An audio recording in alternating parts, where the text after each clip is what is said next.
It's Friday night, so we take you now to Duffy's Tavern, starring Archie himself, Ed Gardner.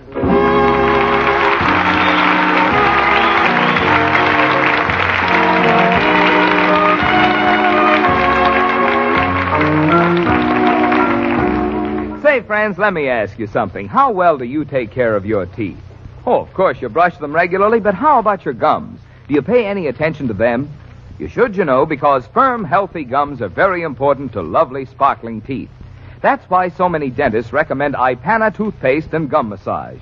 For Ipana and massage give our gums the stimulation they need to keep them firm and healthy. It's so simple, too. All you do is brush your teeth with Ipana, and then you put a little extra Ipana on your fingertip and massage it on your gums. That's all there is to it. So, friends, if you want firmer gums, brighter teeth, and a more sparkling smile, begin right now to use Ipana toothpaste and gum massage.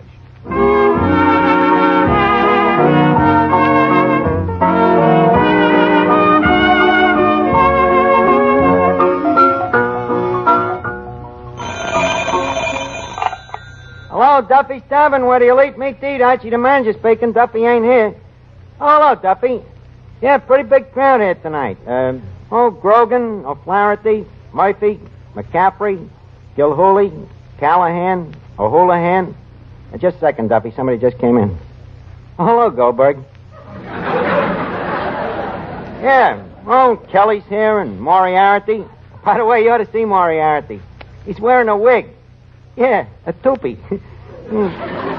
Parted in the middle.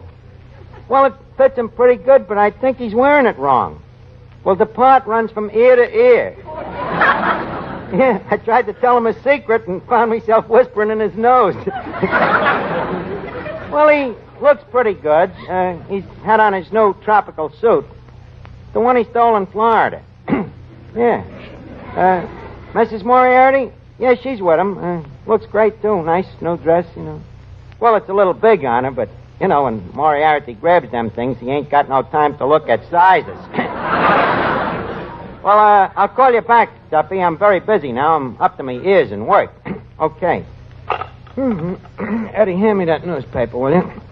I want to check up and see how I'm doing on the stock market. Okay, JP. Here you are.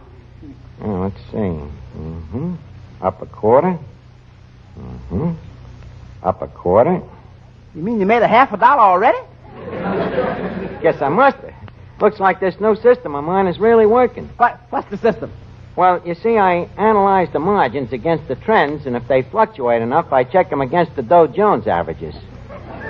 What's that? Well, that's the Dow Jones figures the stocks will average, you see. For instance, if, you see here, industrials, high, 206, low, 205. Now, on the other hand, utils... Util? Yeah, it's a term we use in the market. Means utensils. Holy cat. Utensils went down 3 points. Eddie, get me a gun in a tall building. I'm bankrupt. Now, look, Plunger. You mean you actually got some money in these stocks?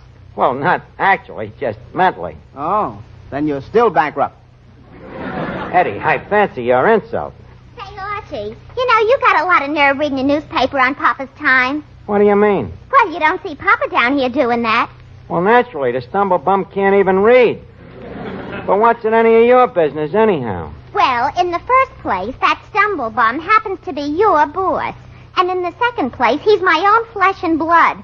I know. And since he's been my boss, he's gaining the flesh and I'm losing the blood.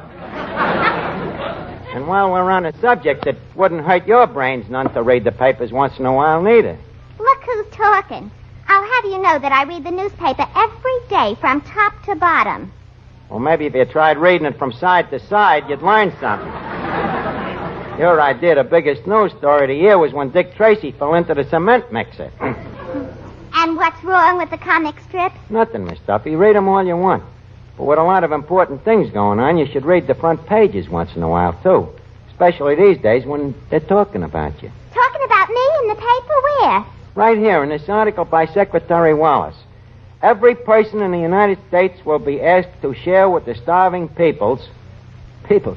Must be a misprint.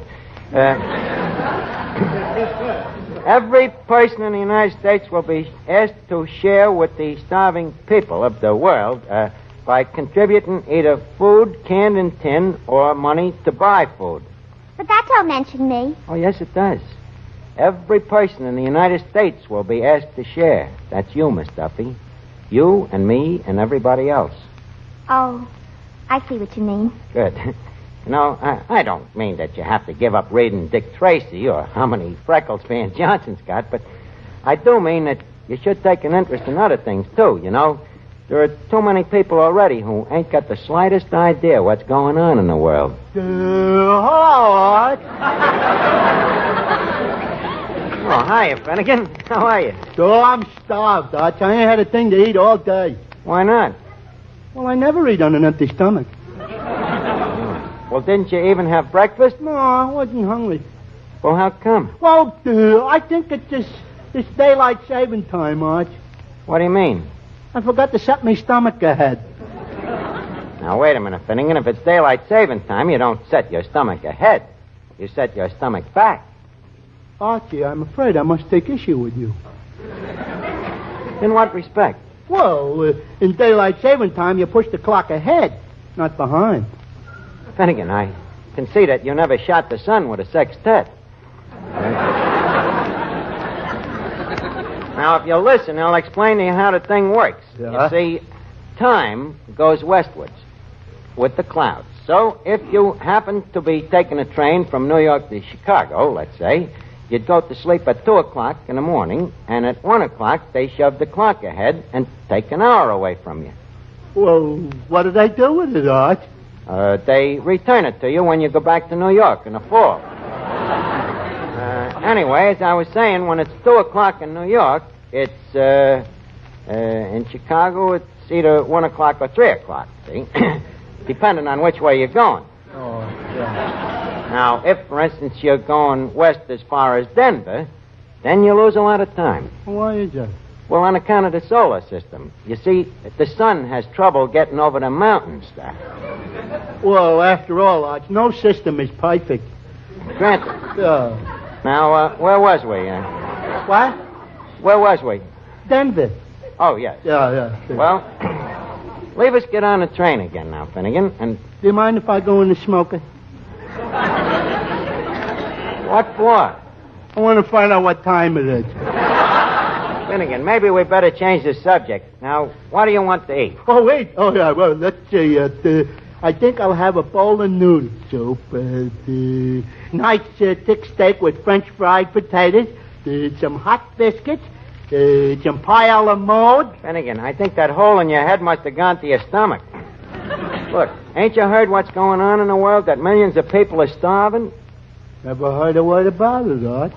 That's right. I keep forgetting you've been out of the world. Look, remember when you and me used to go to PS4? Yeah, Art.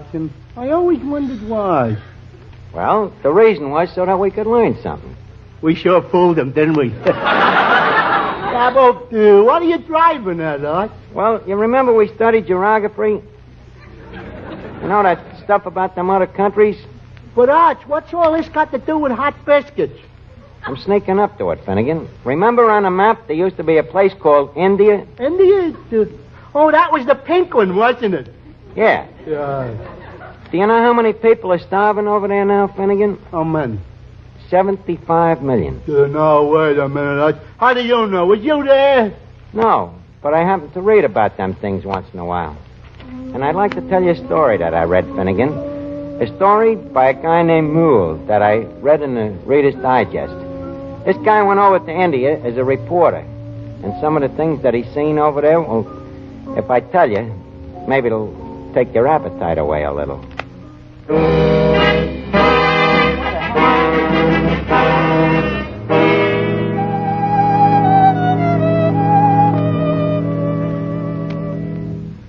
Well, Mr. Merle, you've certainly come to Calcutta at a great time. This is the worst famine India's had in 400 years. Yes, I know. I wouldn't have believed so much misery could go on in the world. How do you stand it, Captain? Well, you have to develop a callousness. It sickens all of us when we first come over here, but we must steel ourselves or go out of our minds. Food, Sahib. A crust of bread, please. Out of the way, beggar. Wait a minute, Captain. Can't you see? Well, the woman is starving. Here's some money. You go buy yourself a meal. What side? Food. Please, food. No money. Food. You see, Merle, there's no food to be bought. But surely, Captain, someplace there must be food. The woman is dying. And so are 75 million others in this country. Look at them. Look over there. The poor devils fighting over the swill in the garbage pails, just so they can live a little while longer. It's unbelievable in this day and age. Well, there you see it. They die here in the streets every day, by the hundreds. Incredible. Ghastly is a better word for it. And I've seen an awful lot of it, Merle, since I started working here with the civilian authorities. How would you like my job? What's that? Clearing the streets of dead bodies and burning them. Must take a strong stomach. Yes, it does. Look at that poor soul we were just talking to. Trying desperately to stay on her feet. Yes. And soon she'll sink to her knees and crawl about, begging for food for the strength to rise again. Food that never comes. Yes. And soon even the strength to crawl is gone. Then she'll drag herself to a dark corner somewhere and wait for death. And no one does anything to help? Oh, we do everything we can. But unless the fat countries send us food right away, millions more will die in the next 3 months. Is there anything I can do, Captain? Yes. When you get back to the United States, let the people know the truth.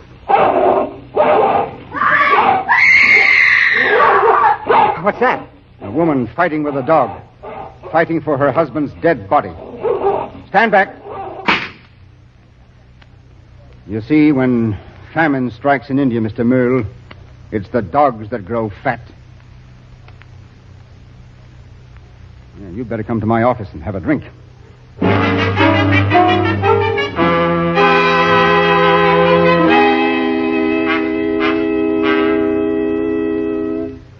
Oh, you're still shaking, Mr. Merle. You'd better have another drink. Thanks, I will. You know, I'm no coward, Captain, but... Oh, you needn't apologize. I see it every day. I'll have another drink, too. Well, it's 5 o'clock, feeding time. Feeding time? But I thought... That's what I want to show you. What happens to a famine relief station out here in India. Just outside. Just a minute. Stand in line and wait your turn. Stand in line, I say. Now, there you are, Merle. Over 2,000 people. And do you know what we've got to give them? What? 1 bag of rice. 1 bag of rice for 2,000 people? That's all we've been allotted. But you can't stop a famine with a single bag of rice. Naturally not. But that isn't our purpose right now. You see, the promise of a handful of rice attracts these poor devils from all over the province. It makes our job simpler. I don't get you, Captain. Well, most of them will die anyway, but bringing them here simplifies our job of collecting the dead.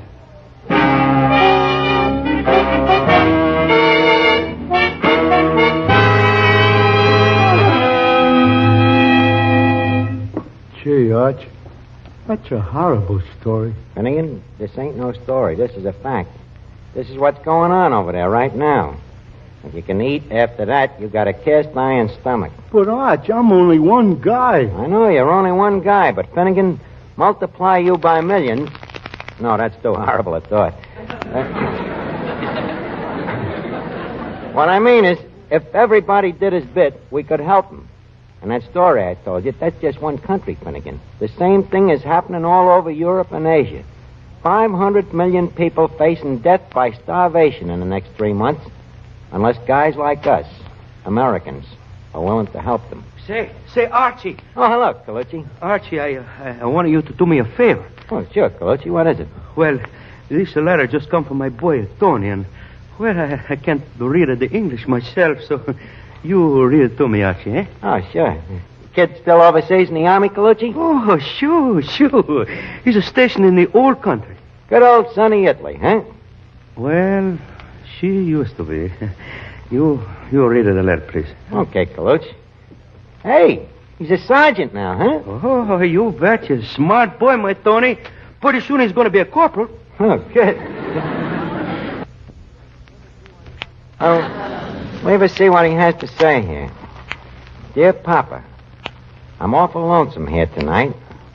What I wouldn't give to be back with you and Mama listening to the radio after one of Mama's swell spaghetti dinners. I see. Boy, will America look good to me when I get back, especially after what I've seen over here. I guess you've been reading about it in the papers, but reading about it and living with it is two different things. I never believed there was such poverty. Finnegan, listen to this. It's just what I've been talking about. Hundreds of people out in the fields scratching and poking at the barren earth. The lucky ones finding maybe some grass or a few roots. Old women older than Mama, hitched to their plows just like horses. And with them, the kids, planting seeds. And when you look at their half-starved little bodies, you wonder if they'll still be alive when the harvest does come, or whether the earth that they're planting will soon be covering them. And then at night, you see them on their way home, hopeless and defeated, with hardly enough strength to pull their empty carts. Well, Arch, ain't they even got horses? Horses. Horses? Long ago, the people, they eat them. Go ahead, Arch. You read it, Mr. Moore, huh? Okay, Coach. And every night, when we come home from chow, we see the same things. Kids and women and old men holding out empty pots and bowls, pleading for the leftover slop from our mess kits. That's why I ain't been eating so much these days, Papa. Tell Mama that's the reason I might have looked a little thin in the last picture I sent home. I wonder if the people in America know what's going on. I wonder how they'd feel if it happened to them. Gee, Arch, that surely it couldn't happen here. Finnegan, they didn't think it could happen there either. That's right, Archie. Oh, hello, Nick. I didn't see you standing there. Yeah, I've been listening. You know Nick the Greek, don't you, Colucci? Oh, sure, we know. Where is your boy, Mr. Colucci? Why, he's a G.I. Joe. Oh. He's in Italy. That's right near Euro country. Italy. Oh, it's a shame. Italy. Where once is so much singing and the people is so happy. It's a shame. See? Hey, Arch, what's with these two guys? I thought the Greeks and Italians didn't like each other. What do you mean? Well, wasn't they enemies during the war? The war is over now, Finnegan. And remember, hunger, she don't know one nationality from another. That's right. You see, Finnegan, today it ain't no longer dog eat dog. Today it's man feed man. Oh, see, it's all right. The letter, she's a finish, Archie? Not yet, Colucci. Says, God has been good to us in America, so for his sake, we got to help these people. We have plenty of food, enough to feed the whole world if we want to. So, Papa, talk to the people we know. Tell them to do it a little bit less themselves so that we Americans won't be found guilty of digging Europe's grave with our teeth. And tell them that unless we do help, we'll be digging our own graves because famine breeds fascism. And you know what that means. Well, Papa, it's nearly time for lights out now, so write me soon and give Mama a big kiss. Your bambino, Tony. Gracias, Archie, gracias. Well, Finnegan, does that get it through your thick skull what's going on? Yeah, Arch, but what does he mean famine breeds fascism? Well, that means, well, suppose you was hungry, see? And some guy with a loud voice comes along and he says, follow me, bud, and I'll get you all of the food you want. What would you do? Well, I'd follow him, Arch. Sure. But before he gives you this food, see, suppose he says, look, you got to give up a couple of little things. Not much. Just the right to talk like you want to, the right to go whatever church you want to, the right to vote the way you want to. What would you do? Well, gosh, Arch, if I was really hungry. Touché. That's what Tony means. That's what's going to happen again, just like it did with Hitler and Mussolini, unless we do something about it first this time. Sure, that's right. If we don't, the war we just finish. She's been a fight for nothing. That's right, Colucci. And we can't waste time. These people have to have help right away. I know. What do you mean, Nick? I also got a letter from my sister in Greece. You like to hear what she said? Yeah.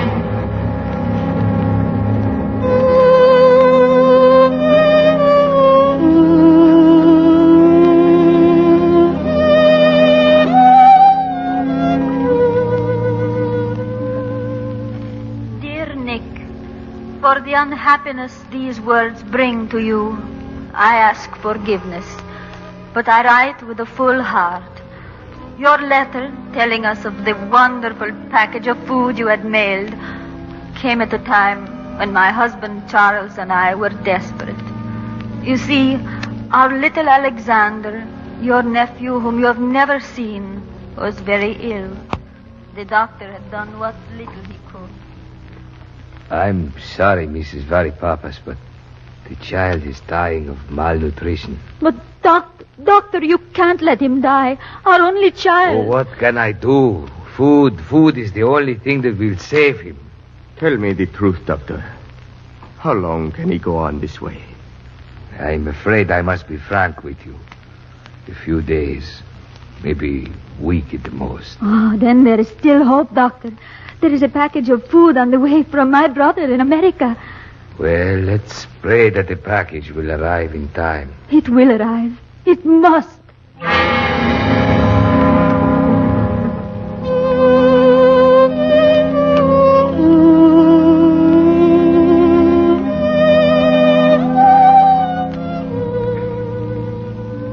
How we waited for your package, Nick. The package that meant life to our child. We waited day after day. Days that seemed years, watching his little belly swell and the bones in his arms and legs draw the parched, sallow skin more tightly over them. We tried to be patient, Nick. I prayed. Finally, we could wait no longer. We had to make one more last desperate plea. But you, the head of the United Nations Relief, certainly you must be able to do something. I'm sorry, Mr. Varipapas. I wish I could help you, but you've already used up your allotment for the week. But we need so little more to save our child. Our only child, Mr. Smith. Please, just a little extra bread. Yes, I know. Just a little extra bread. But that's our problem. It's not your child alone that needs just a little extra to save him. 9 out of every 10 children born in Greece this year are dying of the same thing. Malnutrition. It looks like the world has forgotten Greece. Oh, it's not only Greece. It's happening in every war-torn country in the world. I'm very sorry. I wish I could help you. But how can you let a child die while there is still food in the warehouse? Don't you understand? If I give it to you, I must take it away from another starving child. Then there is no hope. Only if the nations that have the food treat this war of famine with the same sincerity and sacrifice with which they face the war of guns, and send us food immediately. And while we wait, my child dies. No, my child will not die. Charles, please. Our baby will have food. I will get it somehow if I have to. Oh, calm yourself, man. Calm yourself. Charles, no. What you're thinking of doing is wrong. Is it right that our baby should die? Please, Charles, let's go home. Perhaps Nick's package from America has come. No, I am through with dreaming and begging. Go back home. And let us hope that it is not too late.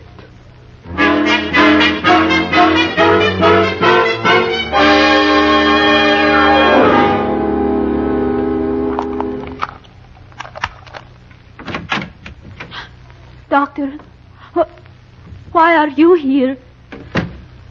Your neighbor called me. Mrs. Varipapas, your child is dead. Oh, no. No, my baby. My poor baby. You can thank your God he is dead. My baby. My poor little baby.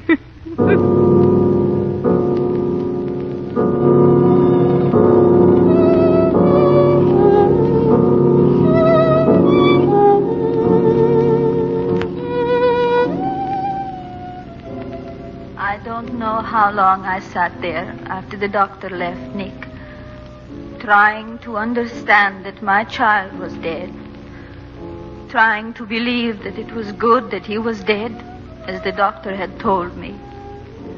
This is not an easy thing for a mother to do. It must have been a long time, though, for the house was dark, and I heard someone at the door. Come in. You are Mrs. Varipapas? Yes. I have bad news for you. My husband? He was shot trying to steal food from the government warehouse. He is dead? Yes. You may identify his body and pick up his effects at your convenience. I'm sorry. Thank you.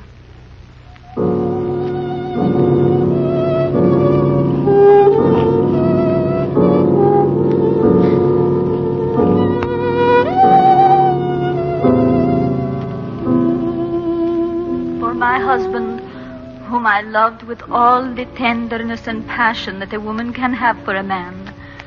I shed not one tear. I'm not ashamed that I was thankful. No longer would he know hunger, worry, and shame at his helplessness. I wanted to follow him and my child. Perhaps I would have found the courage then, had not my neighbor, who had heard the news of his death, come in. Please, Mrs. Varipapas, let us help you. Come stay with us tonight. Perhaps later. Right now, I'd like to be alone here. I understand. Call me if you want me. You're very kind.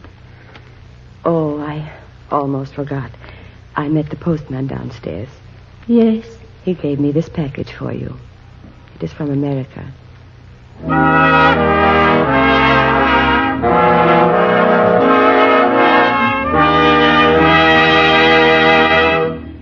Well, Finnegan, are you still hungry? No, I kind of lost my appetite.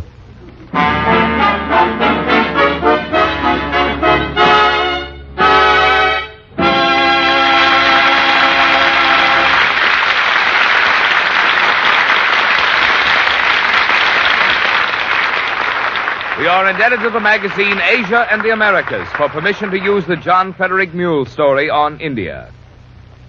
Say, men, how would you like to make your hair look like you'd like it to look? Well groomed and without a patent leather shine.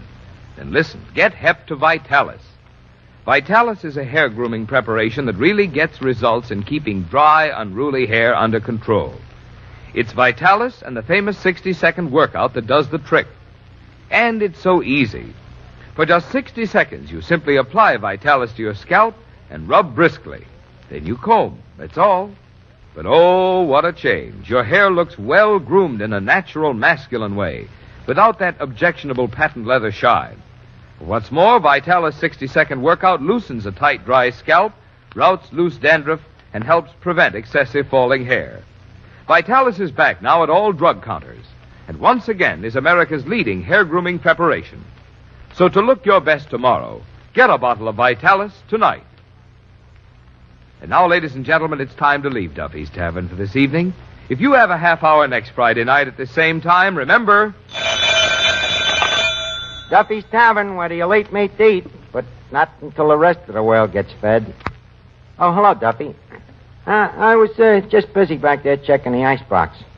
Well, we're going to do it every day now so that we don't order a lot of food, that we don't need. And you can help, too, Duffy. Huh? Well, by giving up wheats and oils and fats. Okay on wheats and oils, but you won't give up Mrs. Duffy, huh? Well, you have to give up something, Duffy. All of us over here have to.